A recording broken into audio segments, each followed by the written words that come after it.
السلام علیکم ورحمۃ اللہ وبرکاتہ۔ بسم اللہ الرحمن الرحیم۔ اللہ کون ہے؟ اللہ کیا ہے؟ میرے دوستو، اللہ تبارک و تعالیٰ کے بارے میں جاننے سے پہلے میری YouTube channel the world of Islam کو سبسکرائب کرے، لائک کرے، شیئر کرے، اور اگر ویڈیو کے اختتام پر ویڈیو اچھا لگے تو ایک کمنٹ ضرور کرے۔ قرآن مجید کا مقصد معلوم ہونے کے بعد تمہارے دل میں یہ خیال آتا ہوگا کہ اللہ کون ہے۔ سنو، اس کی ذات کا سمجھنا تو عقل کا کام نہیں ہے۔ اللہ تعالیٰ نے اپنے متعلق قرآن میں فرمایا ہے، اللہ تعالیٰ ایک ہے اور وہی عبادت کے قابل ہے۔ اس کی ذات میں اور اس کے کاموں میں کوئی شریک نہیں، نہ اس کی کوئی اولاد ہے نہ وہ کسی کی اولاد ہے۔ وہ آسمانوں اور زمینوں کا نور ہے، وہ ہمیشہ سے ہے اور ہمیشہ رہے گا۔ اس کو نہ نیند آتی ہے۔ آسمانوں اور زمینوں میں جو کچھ ہے سب اسی نے پیدا کیا ہے، بغیر اس کی مرضی کے کوئی اس کے سامنے کسی کی سفارش بھی نہیں کر سکتا ہے۔ جو کچھ ہونے والا ہے اور جو کچھ ہو چکا ہے سب اس کو معلوم ہے۔ آسمانوں اور زمین میں کوئی چیز ایسی نہیں جو اس کے علم میں نہ ہو، وہ اس کا انتظام کرنے سے تھکتا نہیں۔ آسمانوں اور زمین میں جو چیز ہے وہ اس کی تعریف اور پاکی بیان کرتی ہے۔ وہی پیدا کرتا ہے، وہی موت دیتا ہے، وہی موت کے بعد قیامت کے دن پھر زندہ کرے گا۔ اللہ سب کچھ کر سکتا ہے، اس کی مرضی کے بغیر کوئی نہیں کر سکتا۔ جہاں کہیں ہم ہوتے ہیں وہ ہمارے ساتھ ہوتا ہے، وہ ہمارے دلوں کی بات بھی جانتا ہے۔ وہی سب کو رزق دیتا ہے، جس کو چاہے تھوڑا، جسے چاہے بے حساب۔ اس کے اختیار میں ہے، جسے چاہے سلطنت دے، جس کی چاہے سلطنت چھین لے، جسے چاہے عزت دے، جسے چاہے ذلت دے۔ دین و دنیا کی سب بلائی اس کے ہاتھ میں ہے۔ وہی اولاد دیتا ہے، جسے چاہے بیٹے دے اور جسے چاہے بیٹیاں، جسے چاہے دونوں اور جسے چاہے کچھ نہ دے۔ وہ کسی کو بھلائی دینا چاہے تو کوئی اس کو بدل نہیں سکتا، اور جو تکلیف کا مستحق ہوتا ہے اسے بدلنے والا بھی کوئی نہیں۔ اسی نے آسمان، سورج، چاند، تارے، زمین اور ان کے درمیان جو کچھ ہے سب کو ہماری خدمت پر لگا دیا ہے۔ اسی نے ہماری اچھی اچھی صورتیں بنا دی۔ اس نے ہم کو اس لیے پیدا کیا کہ اس کی عبادت اور فرما برداری کرے۔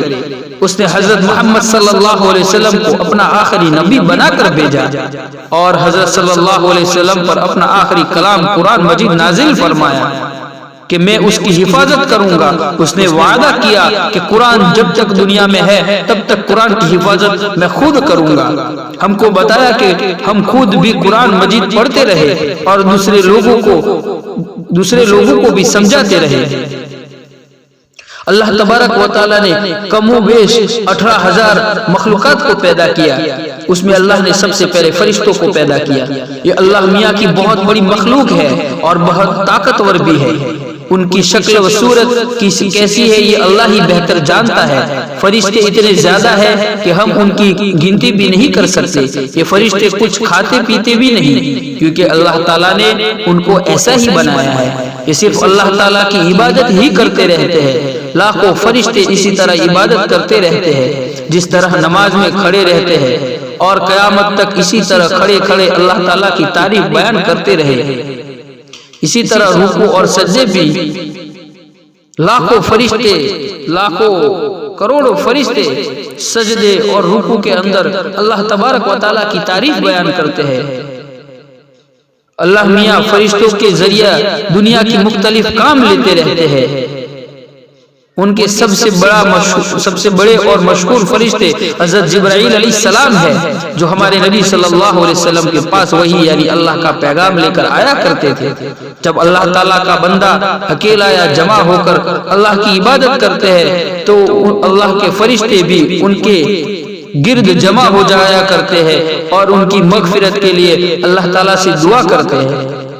میرے دوستو، اللہ تعالیٰ کی بہت ساری بنائی ہوئی مخلوق ہے۔ اللہ تعالیٰ کی بنائی ہوئی مخلوق میں جن بھی ہے جو ہم کو دکھائی نہیں دیتے، مگر جن ہم کو دیکھ سکتے ہیں۔ یہ بہت طاقتور ہوتے ہیں اور جہاں چاہے تھوڑی سی دیر میں جا سکتے ہیں۔ اللہ تعالیٰ نے آدمیوں کو مٹی سے اور جنوں کو آگ سے پیدا کیا ہے۔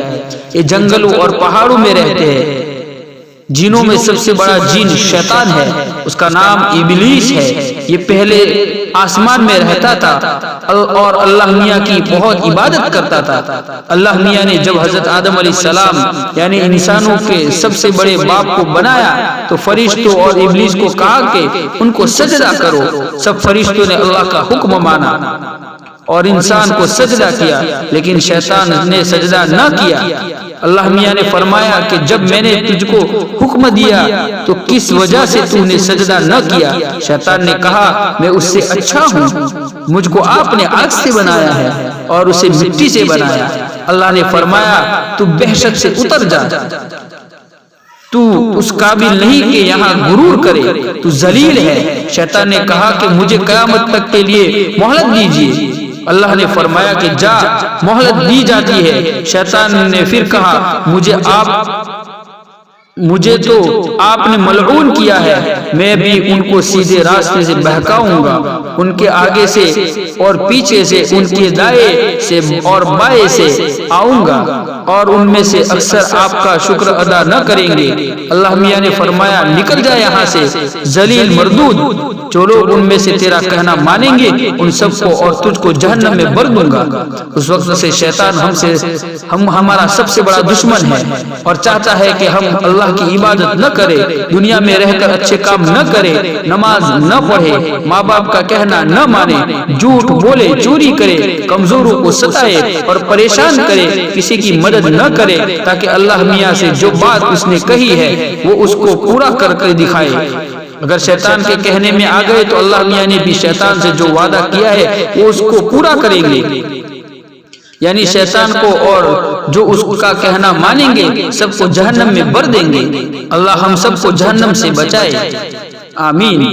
قرآن مجید میں اللہ میاں نے کہا کہ اللہ مسلمانوں کا دوست اور مددگار ہے، ان کو اندھیروں سے نکال کر روشنی کی طرف لاتا ہے۔ جو اللہ کا کہنا نہیں مانتے اور شیطان کے دوست ہے ان کو وہ روشنی سے اندھیروں میں لے جاتا ہے، ایسے لوگ دوزخ میں ہمیشہ رہیں گے۔ تم اللہ میاں کے دوست بنو گے یا شیطان؟ میرے دوستو، اللہ تبارک و تعالیٰ نے پوری کائنات بنائی، اس میں ہم کو بنایا اور ہمارے کو بہت بڑے انبیاء کرام دیے، حضرت محمد صلی اللہ علیہ وسلم کے ہمیں امتی بنائے۔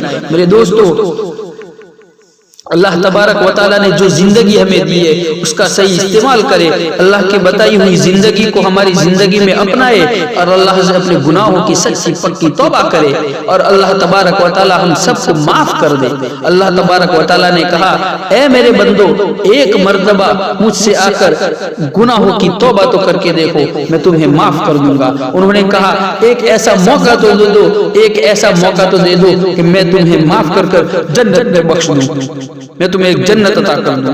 میرے دوستو، اللہ تو چاہتا ہے کہ میرے محمد صلی اللہ علیہ وسلم کے بعد اس کی امت، ان کے بعد ان کی امت بھی جنت میں آئے۔ میرے دوستو، جنت میں جانے کے لیے اللہ تبارک و تعالیٰ نے جو ہمیں زندگی دی ہے اس میں اچھے اعمال کرے، نبی صلی اللہ علیہ وسلم کی زندگی کے مطابق چلے، ان کے سنتوں پر عمل کرتے ہوئے چلے۔ اللہ ہم سب کو پوری دنیا کے اندر اللہ تبارک و تعالیٰ امن و امان کی فضاؤں کو قائم کرے اور ہم سب کو اس پر عمل کرنے کی توفیق عطا فرمائے، آمین یا رب العالمین۔